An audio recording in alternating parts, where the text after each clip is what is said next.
To čo je to tu za bordel? Skríkne na nich pán policajt. Franky sa baróna zastane aj napriek tomu, že ten mu pred chvíľou nadával do kefírov. Pán policajt si všimol, že sú obaja oblečení ako upíry. To budú tí oni, youtuberi či influenceri, čo sa podľa nového zákona musia prezliekať. Vypýta si teda od nich preukaz, ktorým sa musí každý influencer nad 10 000 odbrátinov preukázať. Franky svoj preukaz podá pán policajtovi. Barón len nechápavo pozerá a kokce. Ja. Čo je ja? Kde máš preukaz? Pýta sa pán policajt. Franky mu už pomaly dochádza, že táto smradlavá fazula nie je žiadny influencer. Vymyslí si teda príbeh, že len išli vysypať smeti a chalán si ho zabudol u neho doma. Pán policajt si len niečo zamrmle a pohrozí, že keď toho krpca stretne ešte raz a nebude mať pri sebe preukaz, vyhodí ho z iFluencelandu. Potom odkráča preč.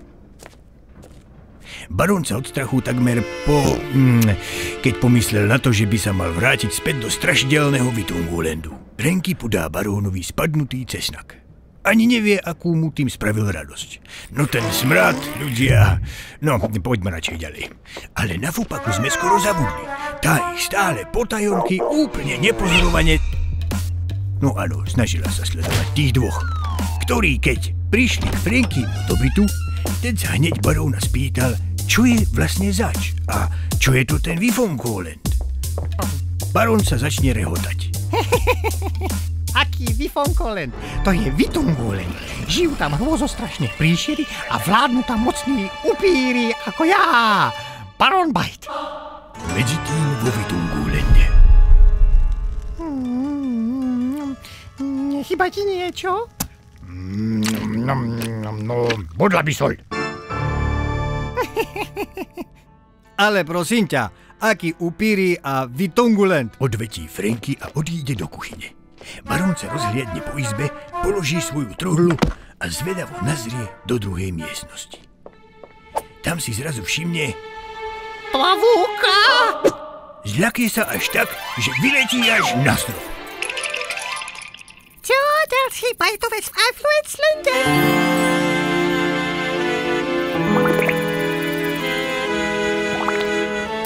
Ten dedo tu asi naozaj bol, pomyslí si barón. Franky prichádza späť do obývačky, no baróna nikde.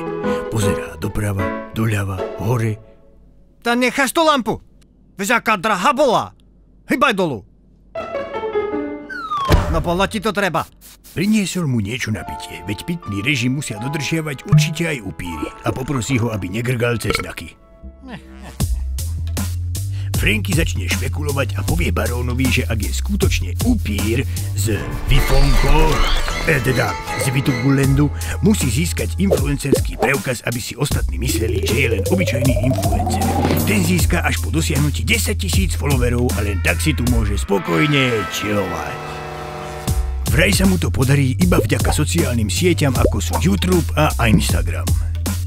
Franky ponúkne svoju pomoc a vie, že s tým bude veľa roboty. No ak sa to podarí, bude baróna poznať celý iFluenceland. Z čoho je už teraz aj Franky trochu unavený a rád by si oddychol. Veď práca influencera nie je jednoduchá, posťažuje sa.